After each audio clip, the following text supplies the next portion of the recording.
Welcome back. Can I ask you just to respond how you would respond? I mean, this issue that if you continue to have extraordinary levels of inequality which are overlaid by race, you perpetuate the vulnerability. I think that's what you're talking about, that if somebody's middle class and they're educated, or they have a different worldview than if somehow that boss mentality, because people are desperate. Absolutely, Dennis. But how do we break that? Well, I mean, there are 2 points that we need to make before we talk about how do we break the problem. We need 2 points in terms of understanding the nature of the problem more accurately. Right. I don't disagree with Kallie or with Sisonke's partial agreement with him that there are different kinds of challenges to the justice challenge in South Africa. There's a class element, there's a gender element, there's a heteronormativity element. And so what you tend to happen is in public discourse in South Africa is people choose their favorite social category. I think it's fundamentally about class, let's get race out of the conversation. I think it's fundamentally about gender oppression, let's get class and race out of the conversation. It's all of those things because human beings are irreducibly complex. So we've got to accept that. So I'm not going to sit here and say there isn't a class problem, there isn't an inequality problem. Of course there is. But the second point to make about the nature of that challenge, Dennis, is that because there's an intersection between those categories, you can never fully deal with the justice challenge by prioritizing one over the other. So if we take Sisonke's example of the black guy who fights back after being called the K word, that doesn't just demonstrate her agreement in part with Kallie that class matters. It also shows where they differ. Because what it shows is that you and I can have the same education, equally cosmopolitan, both read both Marx and Rawls, and we can still hate each other, mistrust each other, live apart. I can only have blacks at my dinner party, you might still have whites at the braai. So we must be careful of thinking that when 2 South Africans are in the same LSM bracket, you've solved the race challenge. I accept that. And so let me just probe you on that. That I accept. And how do we deal with that? Because what you're then saying is if I extrapolate and the country grows at 7% a year and all of a sudden you've got a massive, which you should have, obviously, educated black group of people, I mean millions and millions, not just a few million, but many more millions, educated, confident, all that sort of stuff, it may still mean that we look at those figures and the figures may not be better. Is that what you're saying? Absolutely, yeah. And here I think we can bring out our BICO. Fundamentally, what you need is you can have as much money as me, I can have as much education as you as a black person, but if I have a sense of inferiority, feeling like I'm an imposter in a white world, I don't deserve to be articulate, to be well-spoken, to have a good education, that I'm never going to fully accept myself as an equal in our relationship as a black and white South African who is in dialogue or who has a friendship or who are colleagues at work. Equally, you need white South Africans, and let's put it plainly, to deal with their sense of superiority and the incredible narcissism that comes with being surprised that a black person can upstage you in an interview. It must be explained by affirmative action. But at the heart of that surprise is the idea that someone who is inferior to you could possibly, on merit, have beaten you. So we've got to deal with the psychology. I got you. Kallie? I think that kind of argument is exactly what creates racial polarization. The fact is what Eusebius is saying, you know, these whites are arrogant and the blacks are the victims. And I'm not saying there aren't cases of that, but I'm saying black people have a reason to be angry, but we shouldn't be looking at in isolation. Whites also have a lot to be angry about. What are we going to be angry about? Really? Well, I can tell you. Why should we be angry? I can tell you. If you look at the way transformation is being implemented, it looks at representativity as the demographics that should be the measurement. So that means that every institution in this country should be a majority black English-speaking institution.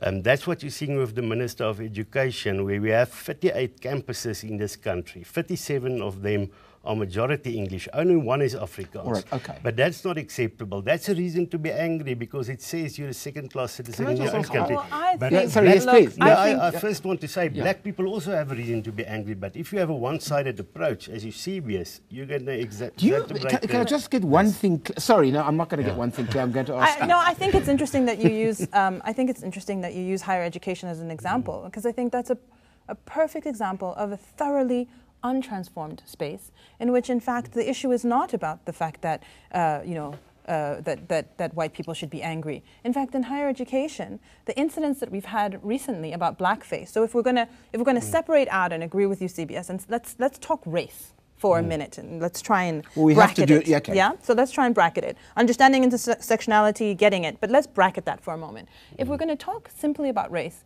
then higher education is the perfect example. We've had these recent incidents of blackface. What blackface is saying is essentially that these white students do not respect black students, right? And blackface doesn't come from a place of, let's just have fun at a party.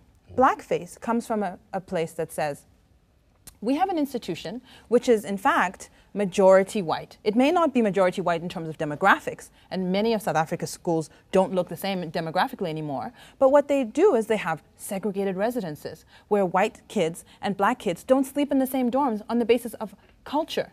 In that setting, in that environment of a segregated society, there is no way that white students are going to respect black students and vice versa. So in fact, what we're headed for, if we had a successful economy and we continue to grow the black middle class, the scenario that you paint, what we're headed for is a race war. Which is, how do you respond to that? I don't know what universities you're speaking about, but University all of of them Pretoria, has been transformed. Stellenbosch. University of Pretoria, the majority of students are black. It's an English-speaking university. And they're not allowed to sleep in the same, and they're not allowed to share dorms. That's not true Absolutely. at all. But this kind of double standard creates a problem, because the same people that says a lot about blackface, when Dukum started singing a song about Afrikaners and they insulted Afrikaners, they said their farm should be burned down, those same people were quiet. And Afriforum is the only organization that says we should tackle white racism, we should tackle black racism, but this one-sided approach, that does not say what happened to a white student that was assaulted at the University of the Free State. I'm going to ask those double standards create polarization. To comment about that, but can I just ask you one question beforehand? Do you accept that, given where we've come from historically, that white people, in a sense, have a burden which we have to discharge because of 300 years of racist rule? I have 4 children, and I don't see them as second-class citizens. I'm not asking I don't believe in collective guilt, if that's what you're asking me. I'm asking whether, in fact, we have a burden which was imposed upon us, however so, which we've got to go the extra mile. We've got a calling to make a contribution to this country. That people do by paying. I work half my year to pay taxes. That's supposed to help poor people, not to build in Kanla. And that's a huge contribution to make. And if people are simply going to be blamed, you think you're superior, you're evil, right, then that creates polarization. So let me ask you, how do you respond to the issue of Kallie saying, well, you know, when people said kill the Boer, lots of people were quiet, and that's also not good? No, I want to say 2 things. I mean, on that particular example, and I wouldn't mind having a chance to also answer your question on Lee's behalf. Yeah. On the question of this unfairness, I mean, come off this whole idea that the media is disproportionate, Dennis. It's the same as me saying, I can think of one example where a man was genuinely the victim of sexism in the workplace and the media is lopsided. Well, the reality is we live in a society that is saturated with misogyny and sexism. And finding one example of a man who gets bashed, whether it be physically, verbally, or otherwise, doesn't prove that the pattern of experience in the world isn't anti-female. Race is the same. What he wants, in effect, is a distorted media reporting that makes it seem as if there's equal volumes of discrimination. That wouldn't be reality. But just very quickly on your question to him, the answer should have been obvious, Kallie. You should know this. I can be born today, have nothing to do with verwoerd, but still through undue benefit from being born into a white family with social capital as a result of the history of apartheid. Your children have burdens, you have burdens. Are you guilty for what verwoerd did? No, you didn't. Are you an undue beneficiary? Yes. Are your children? Yes, they are. If you can't accept that, my goodness, we have a lot of work to do. But could I just ask you this? For Kallie's kids, right, who may embrace a completely non-racial view of the world. And in fact, kids who are growing up, unlike me, you know, who was brought up in an entirely apartheid society, I could never have had a conversation like this, for goodness sake. Yes, right? but the reality is that kids are born into families, into societies. You can't pretend that So Kallie's what about- kids what- yeah, have the yeah. same prospects of upward mobility. Just I see hold what on. you mean, yeah. As a black kid born in Absolutely. Guguletu right now, if you didn't care about your racial identity, the only thing you cared about as a baby is what your chances are in 25 years' time of being on a Dennis's program, articulate, well-educated, you've traveled the world. If you're a baby born right now, you can choose your skin color, and that's the success criteria. You would be would choose irrational white. to choose to be black. The original, You would choose to be the black, rules to be in white. original position would choose white. Is what you're saying? Absolutely. Well, it's a good time to have a break. We can come back.